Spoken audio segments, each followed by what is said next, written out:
La primera reacción nuclear en cadena en ser controlada por los seres humanos comenzó el 2 de diciembre de 1942 a exactamente las 3:25 de la tarde y ocurrió en una cancha de squash de la Universidad de Chicago.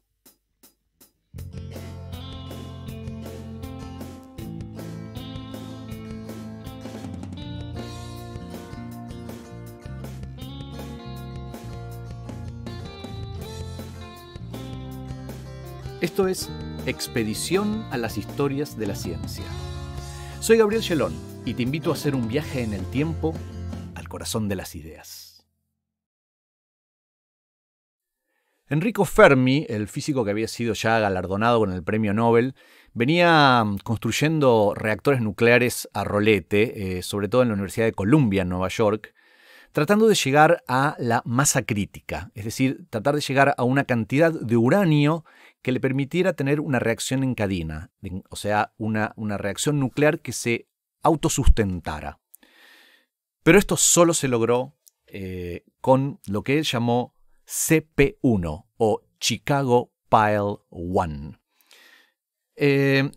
Este reactor se llamaba pile porque era una pila, es decir, no una pila en el sentido eléctrico, sino una pila de ladrillos. Había hecho una gran pila de ladrillos de grafito. Estaba hecho con ladrillos que medían más o menos 10 centímetros por 10 centímetros por 40. Y algunos de esos ladrillos tenían agujeros en los cuales se les metía como una bolita, digamos, de o bien uranio metálico o bien óxido de uranio. Y estos ladrillos se iban apilando y él hizo, hizo 57 capas de ladrillos. Las capas más inferiores eran chiquititas y después se iban haciendo cada vez más grandes y las sostenían por abajo con maderas, digamos, de tal manera que se iba formando como una especie de esferoide, más bien como una especie de esfera a lo Minecraft, digamos, hecha todas como de cuadraditos. Y eso llegaba hasta un ecuador donde fuera la esfera lo más grandota y después en las capas sucesivas se iban achicando. Y tenía un diámetro de casi 8 metros y, bueno, más de 6 metros de alto. Usaron 45.000 ladrillos, lo cual implicaba 350 toneladas de grafito, además de casi 10 toneladas de uranio y óxido de uranio. Costó $1 millón, lo cual en el año 42 era mucha plata. Pero este reactor no servía para nada. No tenía ningún sistema de enfriamiento, no tenía ninguna forma de recolectar energía y transformarla ni en vapor, ni en movimiento, ni en electricidad, ni tampoco se usaba, como se usan los reactores ahora, para crear isótopos radioactivos de utilidad, digamos, para la medicina o para la investigación. No servía para nada. Entonces, ¿para qué cuernos la hicieron? Bueno, de esto se trata esta historia. La verdad de la milanesa es que no tenían la menor idea de si una reacción en cadena, una reacción nuclear en cadena, era posible en la realidad. Es decir, los cálculos indicaban que sí, pero había que demostrarlo. Y para eso era este reactor nuclear, el CP1, que estaban probando bajo el liderazgo de Enrico Fermi. La historia en realidad es así. ¿Cómo se entiende por qué era necesario hacer esto? Ya a fines del siglo XIX, los científicos habían descubierto, fundamentalmente a través del trabajo de Becquerel y después del matrimonio Curie, que había ciertos elementos que emiten radiaciones. Es decir, les salen rayos que son invisibles, pero que tienen la capacidad de generar cosas alrededor de ellos. Por ejemplo, pueden hacer que ciertos minerales brillen en la oscuridad, velan placas fotográficas, o sea que dejan una marca en un papel fotográfico. También hacen a veces que el aire se vuelva conductor de la electricidad, con lo cual eso se puede usar para hacer aparatitos que cada vez que el aire se vuelve conductor dan un chillido, que es el contador Geiger, y hace... Digamos, había formas de constatar que esos rayos, a pesar de que no se ven con los ojos, realmente existen ahí. Y Ernest Rutherford, a principios del siglo XX, que era un investigador neozelandés que trabajó mucho en Inglaterra y al principio también en Canadá, él lo que se dio cuenta era que estas radiaciones en realidad eran pedacitos de núcleo atómico. O sea que estos elementos sus núcleos se estaban desarmando, por lo tanto esos elementos se transformaban en otros elementos y lanzaban, o sea, salían despedidos de sus núcleos pedacitos de núcleo atómico que iban a velocidades cercanas a la de la luz.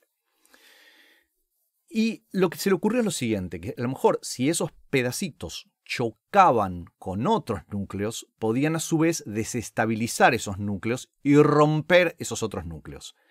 Rutherford lo probó y confirmó que en efecto, en muchas circunstancias, un elemento radiactivo, cuando le ilumina con radiación otro elemento que no es radioactivo, puede hacer que este segundo elemento se vuelva radioactivo. Y Rutherford lo interpretó correctamente como que en realidad esos pedacitos de núcleo estaban chocando con los otros núcleos, desestabilizándolos y partiéndolos. En un determinado momento se descubrió una radiación nueva, que en realidad correspondía justamente a un nuevo componente del núcleo atómico, que eran los neutrones. Y los neutrones, como eran neutros, justamente tenían una capacidad de penetración adentro de otros núcleos muy, muy grande. Y prontamente los científicos se dieron cuenta de que si en realidad uno agarra cualquier mineral, cualquier elemento, y lo bombardea con neutrones, puede destruir los núcleos con enorme facilidad. Y fue justamente Enrico Fermi en Roma que empezó a hacer esto de manera sistemática. Entonces él agarraba cualquier cosa, cualquier elemento, empezó, no sé, con cuál agarraba hierro, oro, plata, helio, nitrógeno, qué sé yo, y los bombardeaba con neutrones. Y encontraba que en la mayoría, si no en todos los casos, estos elementos se volvían radioactivos, poniendo de manifiesto justamente que sus núcleos, por el bombardeo de neutrones, se estaban viniendo abajo y se estaban rompiendo en miles de pedazos.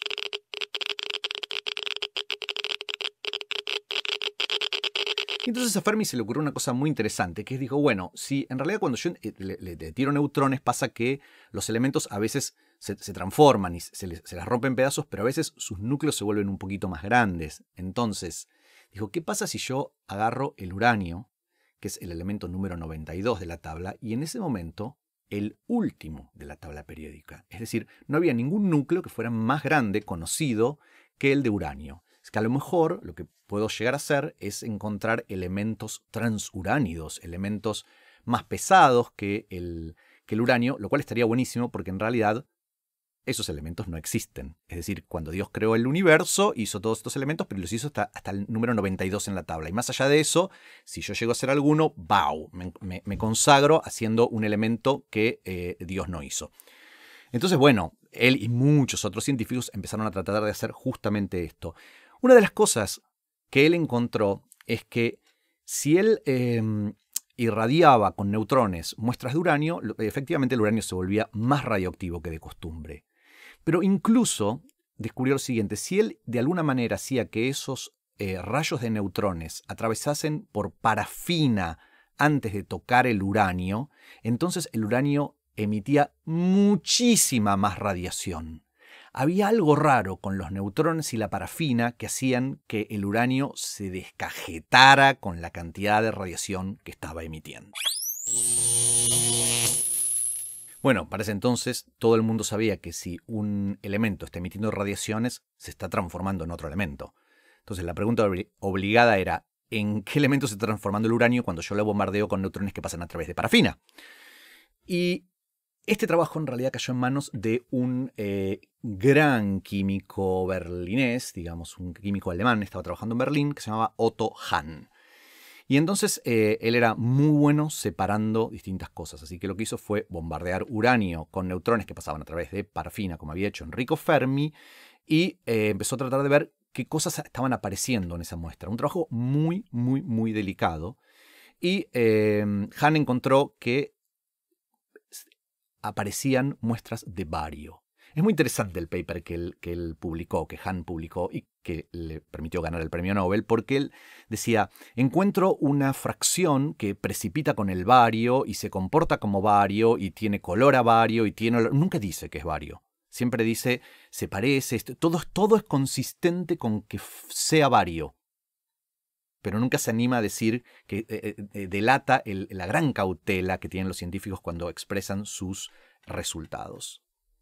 Estos resultados, y esa es otra historia, le fueron comunicados por carta a la gran amiga y colaboradora de Hahn, que se llamaba Lise Meitner. Lise Meitner era una física austríaca que estaba exilada en Suecia en ese momento por ser judía. En este momento estaban en plena guerra entre los aliados y los nazis.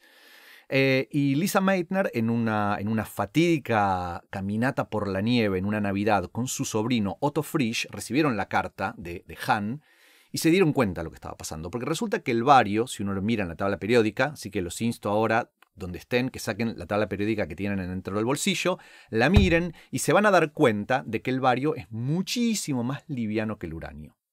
Y esto era muy sorprendente porque hasta ese momento cuando uno bombardea cosas con neutrones, hace que se transforme en un elemento un poquito a la derecha o un poquito a la izquierda en la tabla periódica, pero no en la mitad de la tabla periódica. O sea que el uranio se estaba transformando en una cosa que era la mitad de pesado. Y Lise Meitner y Otto Frisch se dieron cuenta inmediatamente que lo que estaba pasando era que el uranio se estaba partiendo en dos. Y eso explicaba por qué las radiaciones que estaban emitiendo eran tan grandes. Y ni lerdos ni perezosos ahí mismo en la nieve empezaron a hacer cálculos y se dieron cuenta de que esto sí tenía que ser así. Acababan de descubrir la fisión nuclear. Un evento bastante raro, pero que evidentemente en sus cálculos predecían que iban a emitir un montón de radiación. Y no solo eso, porque además de radiación, y esto es lo importante, sus cálculos mostraban que la fisión del uranio también iba a emitir neutrones. Y uno diría, bueno, ¿por qué es tan importante que la fisión emita neutrones? Bueno, porque recordemos que justamente la fisión está ocurriendo porque a los átomos de uranio le pegan neutrones. O sea que si el uranio, al desarmarse, al partirse en dos, emite neutrones, esos neutrones también pueden pegarle al átomo de al lado, que a su vez se va a partir y que va a emitir neutrones, y así se puede generar una reacción en cadena. De hecho, ellos calculaban que una fisión iba a producir entre 2 y 3 neutrones, con lo cual, si yo le pego con un neutrón a un átomo de uranio y el átomo de uranio tira 3 neutrones, por ahí, supongamos que dos de esos 3 neutrones le peguen a otros átomos de uranio, y entonces sí, es como una especie de epidemia de neutrones en el que todos los átomos finalmente se fisionan y liberan una enormísima cantidad de energía.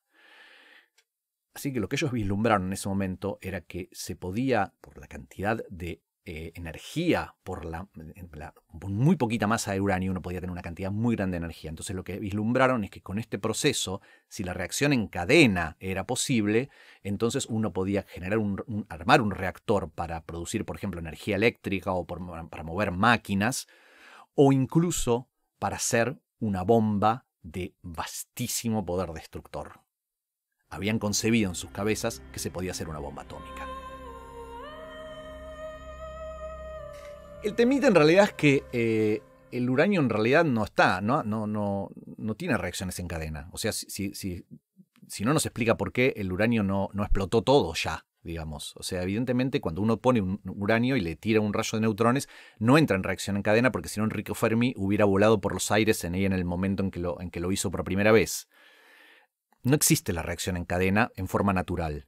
Y esto era como un misterio, porque los cálculos daban que sí.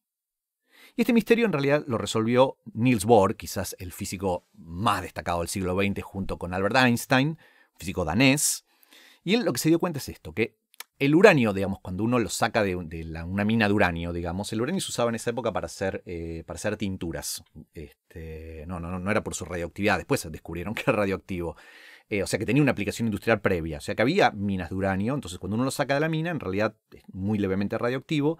Y lo que uno se da cuenta es que es una mezcla de dos tipos de átomos diferentes. Los dos son átomos de uranio, pero son isótopos, es decir, son átomos que ocupan el mismo lugar en la tabla periódica. Y se llaman uranio 238 y uranio 235. Obviamente el 238, como su nombre lo indica, es más pesado que el 235. ¿Por qué? Porque tiene más neutrones adentro. Y el 235 es en realidad el que hace todas las monerías que Meitner y Frisch habían calculado en la nieve, haciendo ahí sus cálculos de la reacción nuclear. En cambio, el 238 no hace nada. Y en realidad, más del 99% del uranio normal es uranio 238. Es decir, que el uranio en realidad no hace nada, pero tiene una especie de contaminación pequeña de otra forma de uranio, que es el que es fisible, es decir, que es el que realmente puede hacer esta reacción. Entonces, el 238 en realidad absorbe neutrones y es como que detiene todo el proceso, y por eso la reacción en cadena no sucede normalmente. Pero se empezaron a dar cuenta de una cosa un poco inusual, que es la siguiente. En realidad hay dos tipos de neutrones. O en realidad los neutrones pueden estar en dos estados, podríamos decir. Los neutrones se pueden mover o muy rápido o muy lento. Cuando un neutrón le pega a un átomo de uranio, se rompe en pedazos y los neutrones que salen despedidos a grandes velocidades. Pero esos neutrones pueden enlentecerse, pueden desacelerarse si atraviesan materiales con mucho hidrógeno. Por ejemplo, la parafina. Y ahí se empezaron a dar cuenta, justamente con las ideas de Bohr, que en realidad lo que Enrico Fermi había hecho con sus neutrones al hacerlos pasar por parafina era enlentecerlos. Y el uranio 238 se comporta muy diferente frente a neutrones rápidos o a neutrones lentos.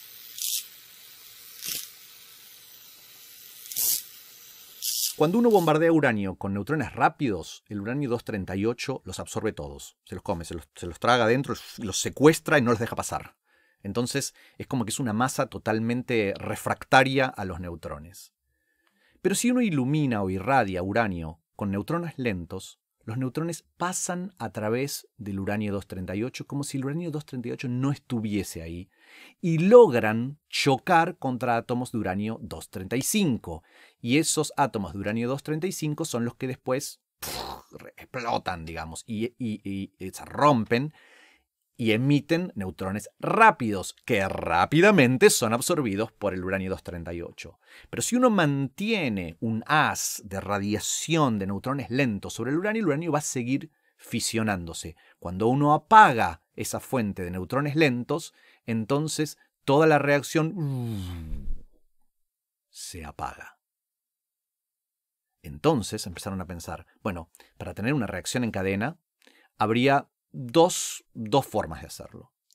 Una es, saquémonos de encima el uranio 238. Tengamos uranio 235 puro. Bueno, esto es muy difícil de hacer y se llama enriquecimiento de uranio, en el cual vos terminás con una muestra de uranio que está muy enriquecida en 235. Llega un momento que estás tan cerca de que sea uranio 235 puro que ya no importa que tengas 238. Con cualquier neutrón que vos le des, sea rápido o lento, el uranio 235 fisiona, empieza una reacción en cadena. Y esa es la manera de hacer una bomba atómica, con enriquecimiento de uranio. La otra forma de hacerlo es envolver todo el uranio con una sustancia enlentecedora. Es decir, por ejemplo, recubrir muchos pedacitos de uranio con, por ejemplo, parafina, que logre enlentecer a los neutrones. Y eso justamente era lo que estaban... O sea, si eso es así, uno podría en principio tratar de ver si la reacción en cadena es posible o no. Porque hasta ahora, los cálculos de Meitner y Frisch en la nieve decían que se podía hacer una reacción en cadena, pero la realidad era que uno no veía la reacción en cadena. Entonces dijeron, creemos las condiciones en las cuales la teoría predice que habrá una reacción en cadena y veamos de una vez por todas si esto es cierto o no. Porque si esto funciona así, no solo vamos a poder hacer reactores nucleares, sino además vamos a poder hacer una bomba. Y lo tenemos que hacer, dijeron los norteamericanos, porque seguro que los nazis la están por hacer.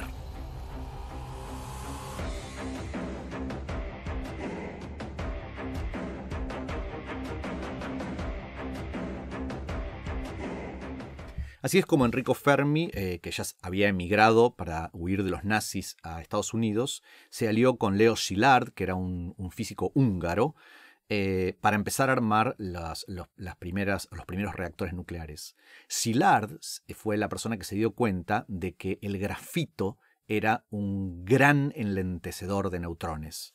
Pero tenía que ser de una pureza bastante particular, así que empezaron a pedir a las fábricas de grafito. El grafito, vieron, es lo que está en la mina de los lápices, una forma del carbono, digamos, que se usa mucho como lubricante. Muy patinoso, con lo cual mientras que se construían estos reactores, se daban tortas todo el tiempo contra el piso porque se patinaban, no podían agarrar las barras de las escaleras, se patinaban en el suelo, era un desastre. Y también lo que se dieron cuenta es que alcanzar la reacción en cadena depende mucho de la geometría. O sea, si vos haces, por ejemplo, una lámina tipo rollito de aluminio de uranio, casi todos los neutrones que el uranio emita se van a escapar. O sea, es muy difícil que le peguen al lado. Lo más probable es que se vayan para arriba o para abajo. En cambio, si vos haces una pelota, digamos, de uranio, aumentás las probabilidades de que un neutrón que emite un átomo le pegue justo al otro átomo. O sea que dependía mucho de la geometría. Y empezaron a hacer cálculos de cuán grande tenía que ser esta esfera, dependiendo justamente de la cantidad y de la pureza del grafito. Y entonces, bueno, se empezaron a armar y se dieron cuenta de que lo que ellos tenían que medir, en realidad, hacían un montón de cálculos, midiendo las reacciones, y Fermi lo que se dio cuenta es que lo que él tenía que calcular era un número que se llamaba K, que es el número que simboliza cuántos neutrones vos obtenés por cada neutrón que tirás. O sea, si yo le tiro un neutrón a un átomo de uranio, ¿cuántos neutrones se producen? En promedio en toda la población. Es un número que en epidemiología se llama R0, que es cuántas personas contagia una persona que ya está enferma o que ya es portadora de un virus o una bacteria, por ejemplo. Y muchas veces en situaciones de pandemia estamos muy pendientes de cuál es el R0 y nosotros queremos todo el tiempo que el R0 sea menor a 1. Nosotros sabemos que si el R0 es igual a 1, cada persona va a contagiar a una persona más, con lo cual la cantidad de contagiados va a permanecer constante. Si R0 es menor que 1, cada vez va a haber menos contagiados y la pandemia va a desaparecer. Pero si es mayor a 1, va a crecer exponencialmente. Y Fermi estaba buscando justamente lo mismo, medía este número, él lo llamaba K, pero él lo que quería es que K fuera más grande que 1, porque entonces la reacción en cadena, la reacción nuclear de fisión del uranio iba a progresar exponencialmente y íbamos a obtener esa cosa que nosotros queríamos, justamente la autosustentabilidad e incluso el crecimiento terrible de esta enorme liberación de energía.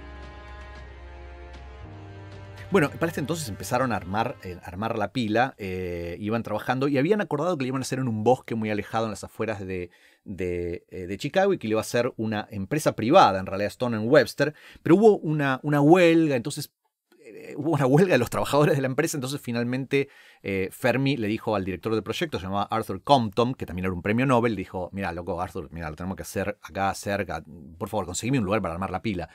Le dijo, mira, ¿sabes qué? ¿Dónde puede ser? Y dice, ¿por qué no lo hacemos en la cancha de squash? Ahí, mira, fíjate, ¿vieron dónde corren los chicos que tienen esa cosa? Y están las gradas. Y bueno, debajo de las gradas hay cancha de squash. Dame una y chau. Y Compton dijo, bueno, sí, lo que voy a hacer, bueno, sí, úsalo. Y sabía, él le tenía que pedir permiso al rector de la universidad, pero dijo, no le voy a pedir porque la única respuesta que voy a obtener es no, y esa sería la respuesta incorrecta. Así que usa la cancha de squash. Así que el 16 de noviembre del año 42 empezaron a armarlo con otros físicos como Walter Zinn y Herbert Anderson, que eran los equipos. Uno estaba a cargo del shift de la noche y el otro el shift de día. O sea, trabajaban en 2 turnos, uno de día y uno de noche. Tenían que recibir el grafito, cortarlo con las medidas, tenían que pulirlo, tenían que prensar el óxido de uranio en bolitas, hacerle los agujeros a los ladrillos, meter el uranio adentro y ir apilando una a otra las capas de ladrillos de grafito para armar la gran pila CP1.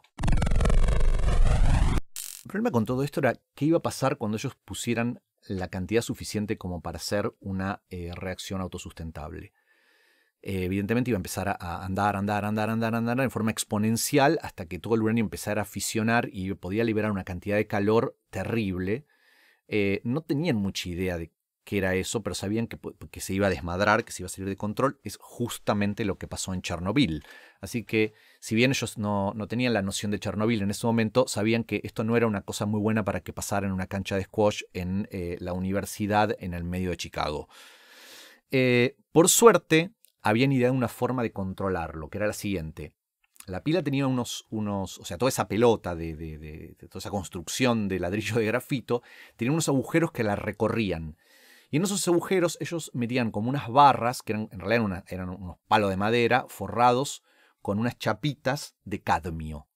Y el cadmio es un metal que absorbe neutrones. O sea, es un goloso de neutrones y entonces cuando vos lo pones ahí, muchos de estos neutrones se quedan ahí adentro, ya no salen y eso hace que todo baje, digamos. Entonces se llaman barras de control. Entonces había muchas de esas barras que ellos las iban sacando como para prender la pila. Y había 2 barras de seguridad, que eran que calzaban en 2 agujeros que estaban en la parte de arriba de la pila. Entonces había 2 barras que colgaban de sogas y que estaban justo arriba de los agujeros, de tal manera que si uno cortaba las sogas, las barras caían en los agujeros y detenían la reacción en cadena. Una de esas barras, la soga estaba conectada con un dispositivo que medía la radiación, se llama ZIP, con Z.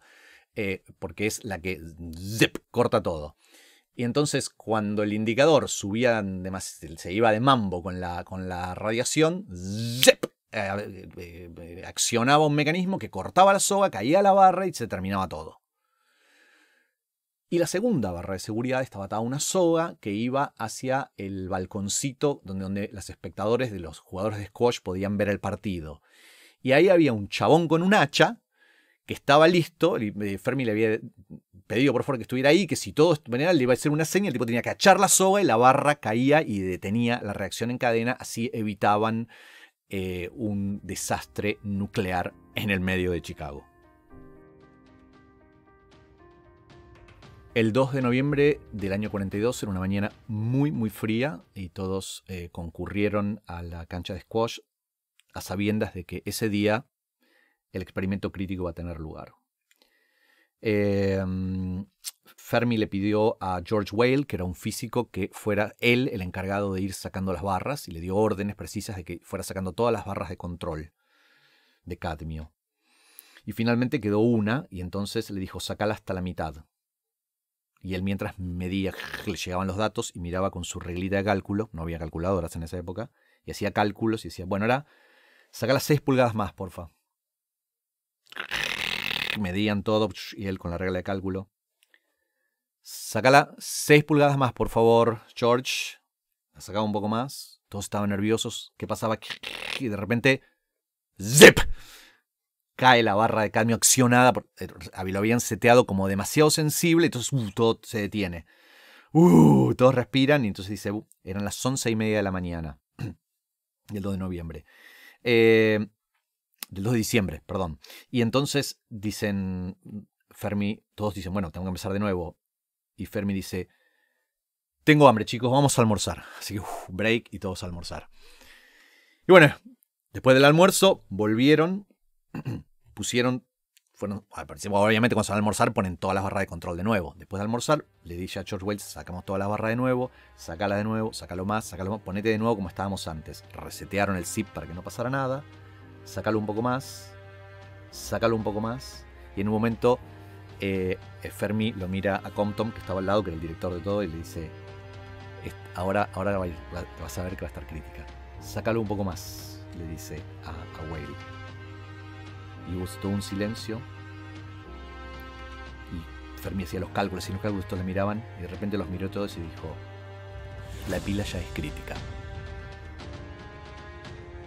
Y en ese momento, la humanidad dio un paso a otra era en la cual los seres humanos podíamos controlar la forma en que armábamos y rompíamos átomos para cosechar enormes cantidades de energía.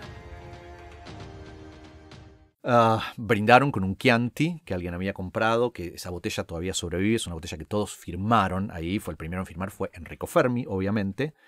Y Compton, que era el director, como había dicho, inmediatamente fue a llamarlo por teléfono a James B. Conant. James B. Conant, que era el jefe de Compton, que era la persona, era el rector de Harvard en ese momento y era el director de lo que en ese momento se estaba perfilando como el proyecto Manhattan. Y resulta que le daba un poco de miedo llamarlo porque él le había dicho que la pila iba a estar lista en una fecha y resulta que todo pasó más rápido de lo común, en particular porque recibieron muestras de uranio en vez de óxido de uranio, con lo cual todo empezó a suceder más rápido. Entonces le daba un poco de calor, pero lo llamó por teléfono y también se da cuenta que por teléfono no le iba a poder decir, loco, tenemos una reacción nuclear, ¿viste? La podían estar escuchando espías. Y le dijo, Jim, como si fuera el capitán de la Enterprise, Jim, te interesará saber que el navegante italiano acaba de arribar al Nuevo Mundo. Parece que la Tierra no era tan grande como habían estimado y llegó al Nuevo Mundo un poco antes de lo esperado, le dijo, sí, medio con cola de paja. Ah, sí, le dijo James Conant. Y decime, ¿los nativos son amigables? Y Compton le dijo, todos desembarcaron sanos y felices. Bueno, sin duda, la humanidad estaba hollando en Nuevo Mundo. Lo que no sabemos, o que sí sabemos ahora, es que no todos estuvieron después de todo esto, ni tan sanos, ni tan felices. ¿Y qué nos enseña esta historia sobre cómo es la ciencia? Bueno, en primer lugar, nos enseña que es osada, que a veces hay que jugarse y hay que hacer cosas que son quizás un poco intimidantes y atemorizantes, pero hay que hacerlo con prudencia, pero también con osadía. También nos muestra que es muy difícil, que a veces hay que hacer muchos sacrificios y trabajar entre muchos en un laburo que incluso era físicamente extenuante. Construir toda esta cosa fue, desde el punto de vista de los cuerpos, muy, muy demandante. También nos muestra que la ciencia es muy internacional. Fíjense que hemos visto cómo han colaborado en esto científicos de Nueva Zelanda, de Italia, científicos trabajando en Suecia, de Austria, de Dinamarca y de Estados Unidos.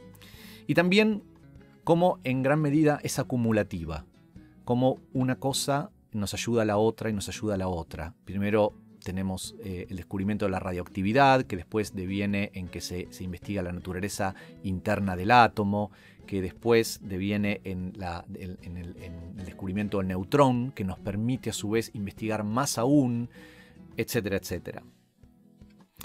Y también como esto, en su carácter acumulativo, como la ciencia a veces se mueve desde cosas muy muy básicas, que son preguntas muy fundamentales sobre la naturaleza del universo, ¿no? De qué es la radioactividad, de qué está hecho el átomo adentro. Son cosas que nos hablan de nuestra curiosidad más fundamental, más infantil en algún punto, y que cómo eso después puede transformarse en algo de una enorme aplicabilidad, para bien y para mal, porque en este caso nos condujo a una fuente de energía muy importante en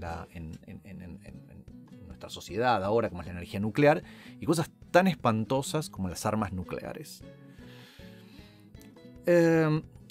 Y finalmente también nos muestra que hay veces que uno demuestra las cosas con un experimento sencillo y clave y elegante, o a veces los demuestra con una ecuación, con un pensamiento, con una concatenación de ideas matemáticas. Pero hay otras veces que el movimiento hay que demostrarlo andando. Y si esta reacción en cadena realmente era posible, había que demostrarlo haciendo una reacción en cadena. Y eso fue justamente lo que Fermi y Szilard decidieron hacer y lograron hacer a fines del año 42, que realmente puso de nuevo a los aliados en una nueva carrera a sabiendas de que ahora se puede tener una reacción en cadena, para poder construir una bomba de destrucción masiva, para poder tenerla antes de que la tuvieran los nazis. Pero bueno, esa es otra historia. Este podcast fue producido justamente en producción por Renata Di Tullio y en los contenidos por Jimo, Fran, Manu y Emma. En la música, Valen y Santi, y en la gráfica, Pira y Juani. Este es un proyecto de Expedición Ciencia. Si querés ayudarnos a hacer más proyectos como este, entra en nuestra página web www.expedicionciencia.org.ar y ayúdanos haciéndote donante. Bueno, al final conté muchas cosas de Enrico Fermi, ninguna de Leo Szilard, que era un personaje tremendo. Vivía en hoteles, no tenía casa, vivía en hoteles, conseguía dinero para hacer experimentos, aunque no tenía laboratorio. Entonces le mangueaba el laboratorio a otros, como por ejemplo Fermi, para hacerle. Le dijo, che, mira, tengo un montón de uranio, ¿hacemos un experimento juntos? Fermi no se lo bancaba. Pero también fue la persona que se dio cuenta de que la reacción en cadena podía hacer todas estas cosas y la patentó. ¿Puedes creer que patentó la reacción en cadena? Es una locura. Y también es muy famoso Szilard porque fue la persona que le convenció a Einstein de que escribiera una carta al presidente Roosevelt diciéndole, mira, los nazis van a hacer la bomba atómica, la tenemos que hacer nosotros primero.